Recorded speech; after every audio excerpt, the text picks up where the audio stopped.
这是我见过又帅又有钱的，再加上他的优秀的工作能力，年纪轻轻就坐上了 CEO 的位子。不过他也是个十足的自恋狂，自恋程度连对女人都不感兴趣，所以他至今还是孤家寡人一个。但除了这个人，就是他的秘书。金秘书不仅长得漂亮，他工作上面也是相当给力。他已经在这位英俊总裁身边忙前忙后9年了，大事小事都照顾得妥妥的。英俊总裁对他可是100%的满意。英俊带着金秘书去参加了个宴会，正当他和朋友们聊得火热的时候，他的目光突然转向了3个女人。英俊好像注意到了女人们对他的眼神，于是他就朝那边走了过去。那3个女人正准备开口呢，结果英俊根本就没搭理他们，直接绕道走到了镜子前面。这位自恋的总裁啊，正沉醉于自己的帅气脸庞。金秘书的出现打断了他那自我欣赏的美好时光。对于金秘书来说，这自恋老板早就习以为常。俩人一坐上车，英俊对金秘书在宴会上的表现赞不绝口，甚至还主动说要给他点奖励。谁知金秘书居然来了个辞职的炸弹。英俊那脸上写满了不可思议，但还是故作镇定，像没事人一样，也没多说啥。可他回到家里就开始翻天覆地睡不着了。他实在想不通金秘书为啥要辞职，会不会是因为给的钱不够多呢？英俊就提出了升职加薪，还说要给他配个助理和司机，就连他背的债，他都说能帮他还清，只要他愿意留下来。他爸妈对金秘书简直就是满分好评，不光是人美，他对英俊的日子也照顾得无微不至。在他妈眼里，金秘书就是标准的好媳妇典范，而且呢，只有金秘书才能和不近女色的英俊有说有笑。这种行为让外头的人议论纷纷。金秘书决心辞职的心意已定，可总裁英俊死活想留住他。9年啊，这秘书在他身边，现在突然说要走，霸道总裁想破头脑想留住他，不管是还债还是升职加薪，金秘书统统婉拒。总裁英俊实在搞不懂，他为啥就这么坚决要走。他拼命回想自己做了啥，让他这么固执。突然他想起来了，那天带他去宴会的情形，正好遇到了名义上的女友智兰。智兰装羞涩地问英俊，他有没有发现他哪里不一样了？英俊瞬间蒙圈。金秘书实在看不下去，赶紧指了指自己脖子。这位榆木脑袋的总裁这才恍然大悟，赶紧夸奖智兰的项链。紧接着智兰又说今儿是她生日，希望能收到男朋友的花。金秘书明显不乐意，但听到这话，还是跑去花店搞了束花。智兰拿着花乐开了花，甜蜜地喊着英俊欧巴。金秘书那脸上明显的不高兴，眼圈里的泪水也快溢出来了。这回英俊总算是明白了，他以为金秘书因为爱而伤心，毕竟跟自己这么帅这么有钱的工作了9年，不心动才怪呢。除非这女人是机器人。那晚金秘书正陪姐姐吃饭呢，忽然总裁英俊的电话打来了，他让他立刻过去找他。金秘书没办法，只能答应了。坐上车的他感觉哪里不对劲，英俊突然掏出了一束花，金秘书哭笑不得，英俊却以为他被感动哭了，真是自作多情又爱自恋呢。金秘书马上找了个借口，把花扔进了后备箱。英俊还在问他为啥要辞职，他回家后又开始失眠。第二天英俊上班去了，发现金秘书居然没来，加上那封辞职信，他心里五味杂陈。当金秘书带新秘书来面试，他满脸不耐烦，但金秘书好像没看见似的，面试还是继续。英俊气的直接就录用新秘书了。其实金秘书对英俊的习惯了如指掌，包里随身带的东西很可能都是英俊会用到的。没了金秘书的英俊开始变得暴躁起来，连打个领带都手忙脚乱。即使约会中，他脑海里还是金秘书，他得想办法让他留下。英俊为了不让金秘书走，竟然向他求婚了。金秘书听了愣住了，他不敢相信，凑前去闻了闻，肯定是总裁喝多了。英俊只好灰溜溜的走了。回去的路上，他脑子里全是金秘书的话，他想要结婚过平淡生活，却遭到了他的拒绝。第二天金秘书带着智雅来公司了解他的日常琐事，他盯着那张照片忍不住笑出声。金秘书想起来了，那是9年前的出差，但他的一个小疏忽让英俊错过了个大聚会。他虽然为失误道歉，但英俊不肯就此放过，不停地责备他不够细心，甚至质疑他工作的能力。这搞得金秘书火大了，他说他多努力学英语，就为了跟上英俊的步伐，牺牲了宝贵的睡眠时间，他也不想犯错。可英俊还是絮絮叨叨责备他。金秘书狠话一说就走了，英俊愣在那儿不知咋办。但回到房间冷静后，金秘书后悔莫及，他害怕失业后没法偿还家里的债。就在这时候，他收到了英俊的短信，提醒他别忘了明天上班。金秘书开始练习打领结。第二天他找到了英俊，又一次深深鞠躬道歉。英俊也没再提那事。回想那些难忘的往事，金秘书笑了，英俊想阻止他辞职，在工作上设难题，想让他退缩，但金秘书样样都应对得来。英俊没办法，只能找好友朴社长这位朋友出主意。朴社长说的慢慢来，如果英俊考虑和金秘书婚事，那俩人得先试试约会。原本高冷的总裁，居然自己参加了团队聚会，是因为领导来了。原本轻松的气氛变得挺尴尬，聚会不知不觉变成招待老板了。大家都以为聚会一结束，英俊会立刻走人，没想到他跟大家一起去了 KTV， 包间挤挤的又尴尬。看着那么小的空间，总裁直接升级到大包间。英俊想展示下个人魅力，主动递给金秘书水果。罕见的举动让金秘书以为英俊让他把难吃的水果扔了，气氛慢慢热络。同事们似乎忘了老板在，就连喝醉的凤秘书都疯了。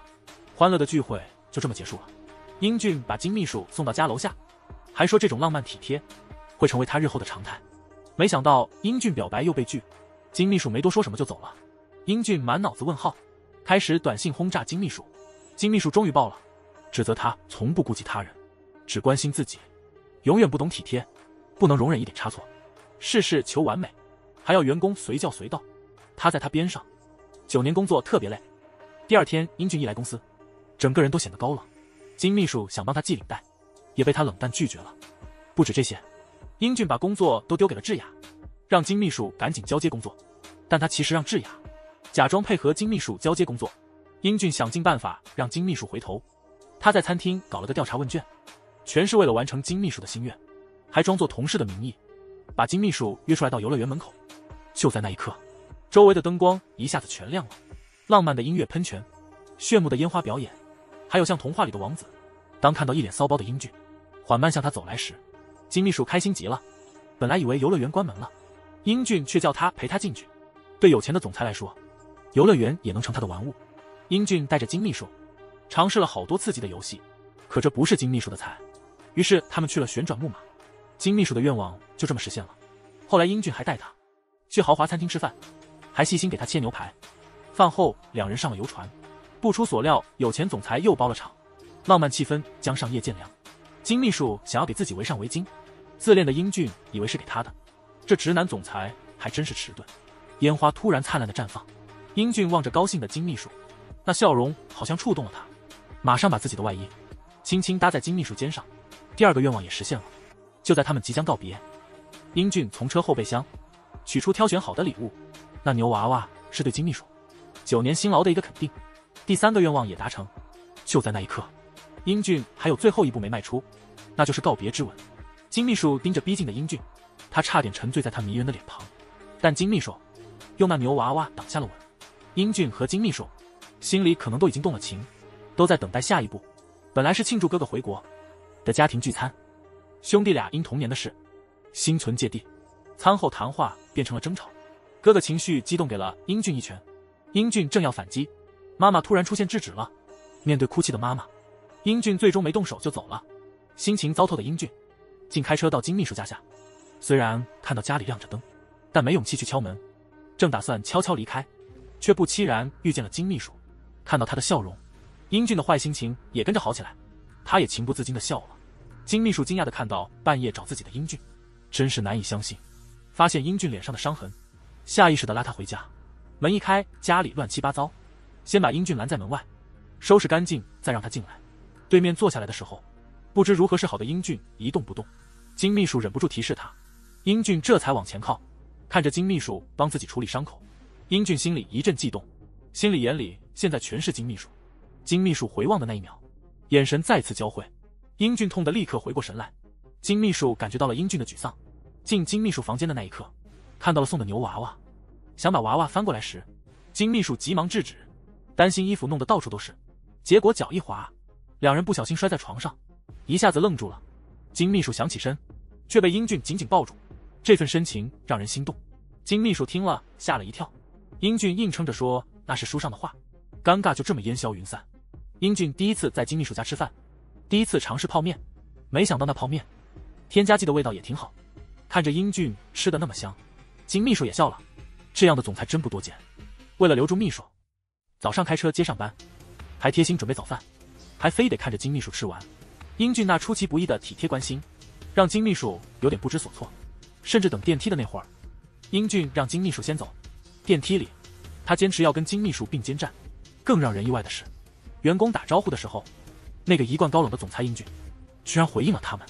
英俊哥哥来到公司，原本打算约金秘书，金秘书却浑然不知，眼前的这个人就是小有名气的莫作家，甚至误以为他是骚扰者。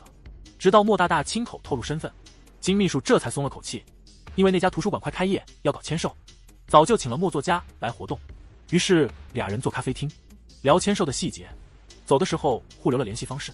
普社长在那儿劝英俊，要他赶紧向金秘书表白，但英俊怎么也搞不明白，金秘书口中的普通恋爱对他来说钱从不是问题。英俊可没就此放弃，问了所有同事，网上也找约会的诀窍，最后选了个又平常又有情调的餐馆。就这样，晚上8点不见不散。金秘书为了这约会精心装扮，还特地添置了新衣。一切准备好的时候，莫作家突然来电，还得聊聊签售的事。英俊在餐厅已等得发慌，还准备了限量香槟。担心紧张到忘词的他，还在不停练习要表白的措辞。金秘书到了约会地点，莫作家已经在那儿等他。莫作家不但答应了签售会，还送了金秘书自己的签名书。当金秘书满心欢喜准备收下时，结果英俊突然冒出来把书还回去，然后就拉着金秘书往外走。金秘书还蒙在鼓里，莫作家会是英俊的兄弟，英俊那粗鲁的举动让他不舒服，结果俩人不欢而散了。考虑到公司的利益，再看看金秘书那么努力，英俊最后还是松口了。金秘书知道后简直无语，知道了原来英俊的哥哥是莫作家，还有他们兄弟之间的恩怨。英俊那天古怪的行为终于有了解释，他们俩都在等机会说声抱歉，可都在犹豫对方让先说，还是英俊先开的口。最后他们的关系又恢复如初了。在那些日复一日的加班夜里，英俊那出人意料的告白打破了寂静。高傲的帅气总裁生平第一次坐公交，谁知一脚急刹，他就栽到金秘书腿上了。车上的人看得直笑，甚至有人喊他软脚虾。这种尴尬的场面，英俊当场就想找个地洞钻，何况还是在约会时出这种丑。但金秘书在旁边忍不住笑出声。对于这位有钱的霸道总裁来说，他原本计划的约会是在高级餐厅听着交响乐品味美食，然后在游艇上度过浪漫时光，后面还要坐私人飞机飞到日本去吃顿寿司，然后飞快回来。金秘书听完这行程都头大了，他不仅拒绝了这套计划，还主动建议带英俊去体验一回公交生活，结果竟让英俊出了洋相。约会快结束的时候，金秘书带英俊去街边吃烤猪皮，英俊觉得这和约会风格不搭，但看金秘书那么喜欢，他妥协了，准备尝试。旁边的金秘书还在捉弄他，英俊想要显得自己体贴，居然自告奋勇去烤肉。虽然手忙脚乱的，金秘书还是被他的努力打动了。晚上散步回家的路上，金秘书突然被路边的抓娃娃机吸引，他就忍不住玩了起来，可怎么也抓不到一个。英俊在旁边急得不行，然后把金秘书挤到一边。自恋的他又开始吹嘘自己找到了抓娃娃的秘诀，可他的话还没说完就出丑了。英俊想要挽回颜面，不肯认输，但怎么也抓不到一个。英俊的样子让金秘书笑个不停，他尝试了好几次，还是一个没抓到。英俊气得直接掏钱包，可金秘书拉着他就走了。第二天，相亲男给他打电话，原来是之前金秘书请他调查的事，绑架案的线索有了。这会儿金秘书终于知道了，他小时候被绑架时的那个男孩，很可能就是天天和他一起的老板英俊。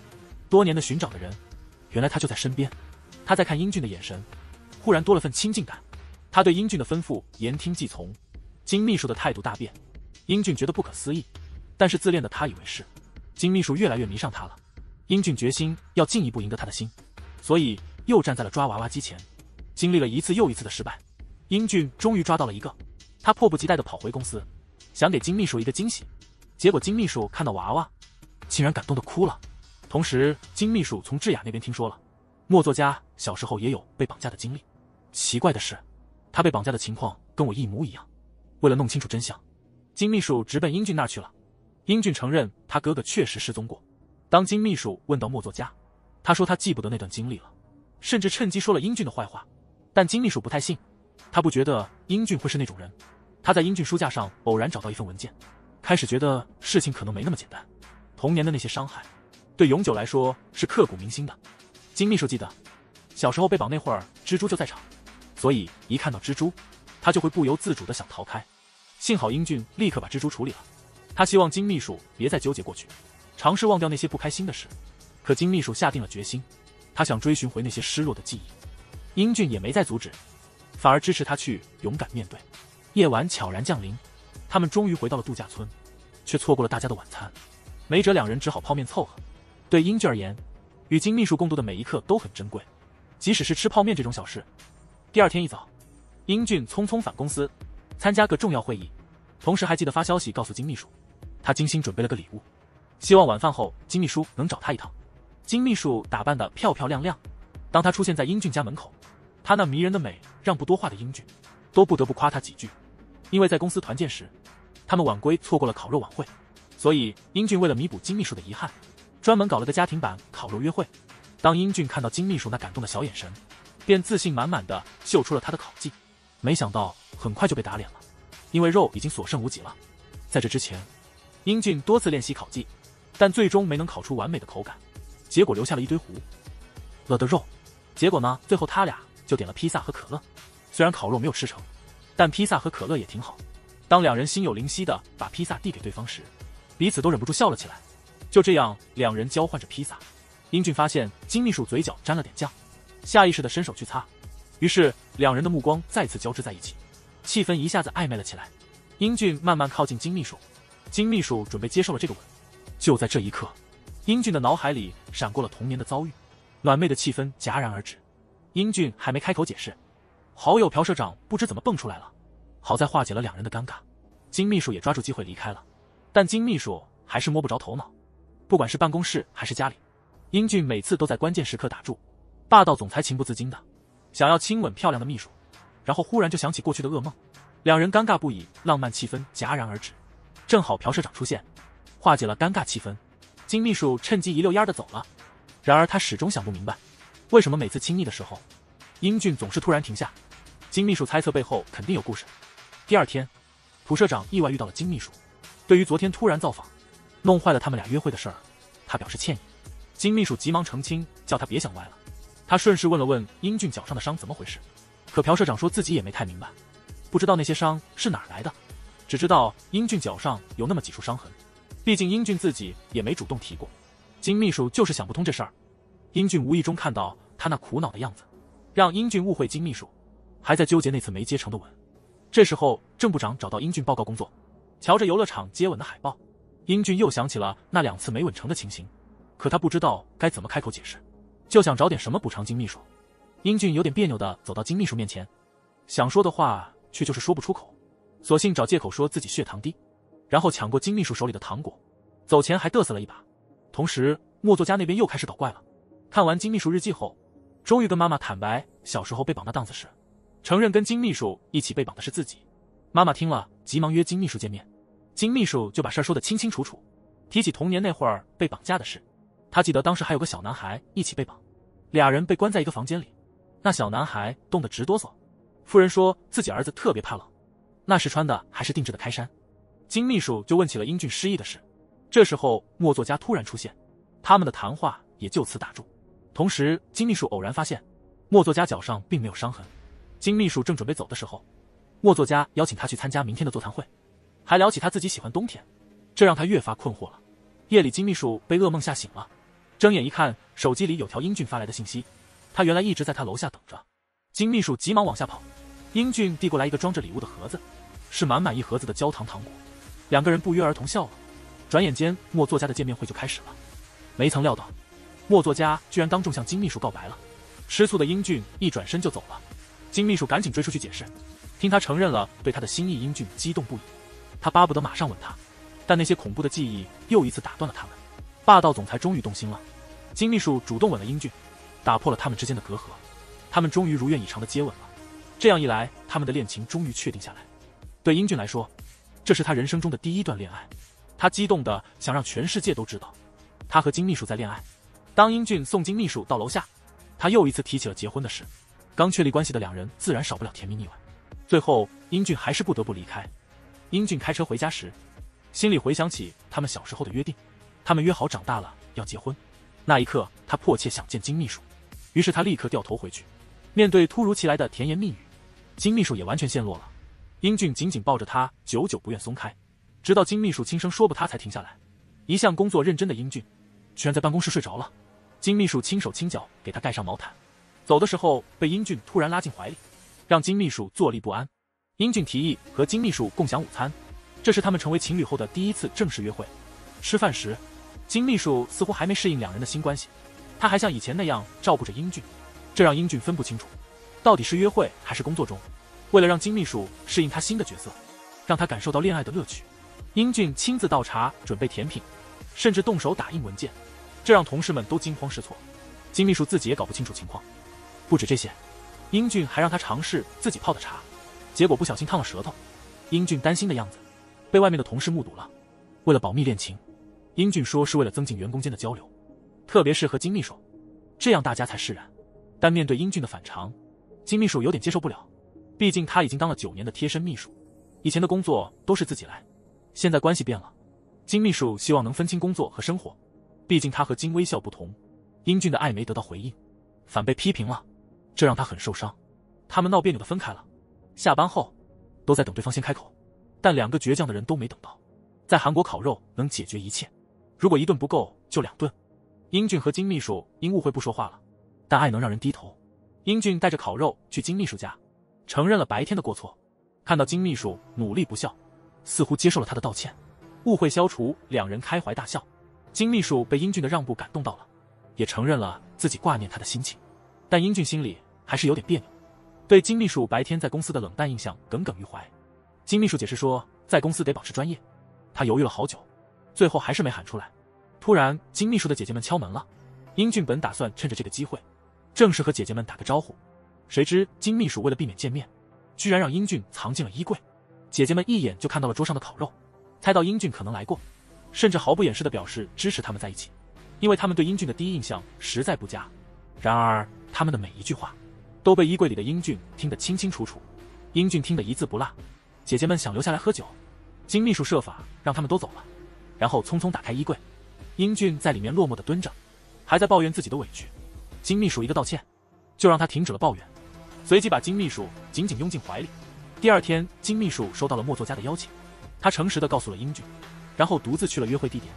金秘书向莫作家坦白，他对他只有感激，从没想过要发展其他感情。可莫作家依旧不死心，又提起了童年的绑架事件。这时，英俊突然出现，打断了莫作家的戏剧化场面，完全不理会他的感受，甚至直接警告他别再联系金秘书。当晚2人在街头散步时，英俊看见金秘书冻得直哆嗦，就脱下自己的外套给他披上了，边穿边说这外套是他叔叔专门为他设计的。听得金秘书想起了之前夫人说过的那件英俊小时候走失时穿的衣服，也是一件特制的开衫呢。他心里百思不得其解，那个莫作家真名叫李成衍，小时候的小名叫小贤。金秘书不免开始疑惑，莫非英俊的本名不是现在这个，还是小时候他自己分不清楚名字？看着英俊熟睡的样子，他试着轻声唤了一声。他怎么也没想到，自己的老板居然就是那个小时候一起被绑架的小男孩，这种巧合也太神奇了。惊讶之余，他又感到特别幸运，毕竟这9年来他一直在他身边，这让他不由得回忆起小时候。每次他害怕的时候，英俊总是在旁边安慰他。等金秘书稍微平静了一点，就迫不及待地要问英俊到底怎么回事。他问他有没有改过名字，他小时候是不是叫李承贤，但英俊坚决否认了他的猜测，解释说刚才那只是下意识的反应。说完，他急忙送金秘书回家去了。为了弄清楚心中的疑惑，金秘书又去找夫人问个明白。谁知道夫人一听这话就变得警惕起来，金秘书追问个不停，他猜是不是英俊才是那个被绑架的孩子，毕竟夫人之前说的是小贤被绑架了，可夫人就是不肯承认，她坚持说被绑架的那个孩子就是现在的莫作家李成衍。金秘书正打算离开的时候，正好碰上了莫作家，他借这个机会想还回那本日记。金秘书忍不住问了他，那些日记内容有没有帮他想起什么？莫作家说每次刻意去回忆，心里就是感觉特别抗拒，结果到现在也没能想起来。金秘书在等莫作家拿出日记本的时候，不经意间瞥见了他和他哥哥的童年照，照片里的小男孩让他想起了从前的日子。莫作家的回答让他更加确信英俊就是一起被绑架的男孩。回到办公室，他把英俊的日程排得满满当当。英俊抱怨了一天，说见不到他有多难受。他让金秘书下班后直接去他家，这个突然的邀请让金秘书心里乱了节奏。英俊还一直在逗他玩，可金秘书那么一声欧巴，就让他手忙脚乱的。英俊以前可是白求了好几次，都没等到金秘书这么轻松的回应，如今他却能随口就叫出来。那晚金秘书按时赴约去了英俊家，结果他一身睡衣出现在他面前，他脸红的不敢正眼看他。英俊没办法，只能去换掉睡衣。金秘书这才敢回头，看到了英俊脚上的伤痕，心疼的他眼泪止不住。就在这时，姐姐电话打了过来。姐姐听说他跟英俊确立了恋爱关系，不仅坚决反对两人，还对英俊评头论足。金秘书尽力反驳姐姐的偏见，但姐姐的态度依旧一成不变。英俊看着金秘书难过的样子，心里默默下了决心，他要让姐姐们接受他们的关系。这个男人作为上市公司的总裁，竟然跑到农村去挖隔离，就是为了让姐姐们同意两人的交往。姐姐们知道了金秘书和英俊的事，他们仍然坚决反对，还对英俊说尽了坏话。金秘书成了英俊的贴身秘书后，这9年里他一直都是工作状态。姐姐们总觉得英俊是那种压榨员工的老板，他们认为英俊和他们就像永远不会相交的平行线，所以觉得金秘书最好只和他保持工作关系。但英俊坚称他对金秘书的心意绝对是真的，愿意为他改变世界。姐姐们却一点也不买账，说着就想拉金秘书去填肚子。英俊找到了展现贴心的完美时机，他赶紧说高档餐厅已经预定好了，可姐姐们还是摇头拒绝。不过英俊并没有因此退缩，他坚持要陪他们一同用餐。姐姐们看着他那股子坚持劲，只好无奈地同意了。英俊很快就跟着他们进了一家自助餐厅，那儿的牌子上写着9块9吃到饱。餐厅简陋的装潢，还有那超值的价格，让这位亿万富翁觉得新鲜极了。听着二姐说自己吃撑了，却还在埋头苦吃螃蟹，英俊感到万分困惑。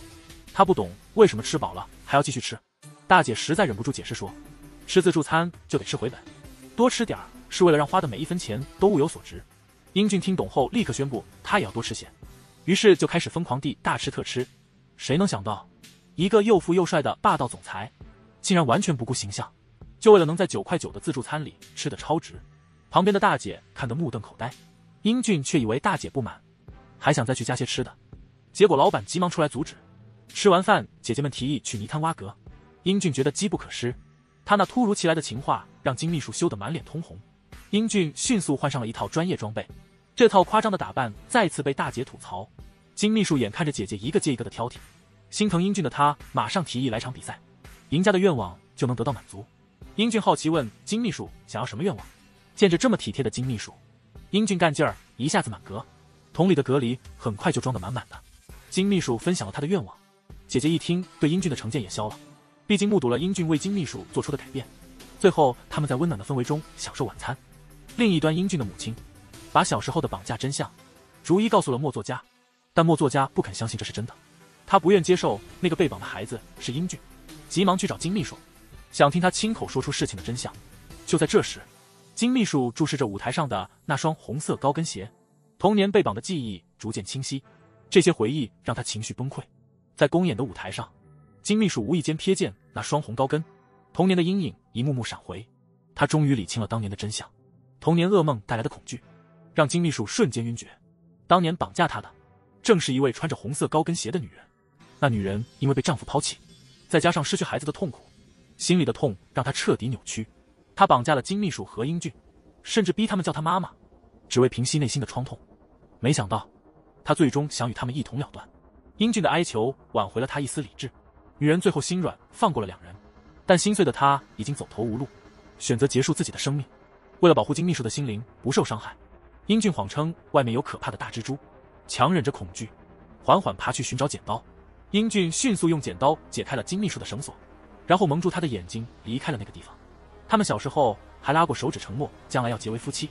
受童年绑架经历的影响，每当孤单一个人时，总会回想起那个穿红色高跟鞋的女人。那个女人自杀的画面令他感到无比恐惧，甚至成年后他总会下意识避开所有年轻女性，直到与金秘书的再次相遇。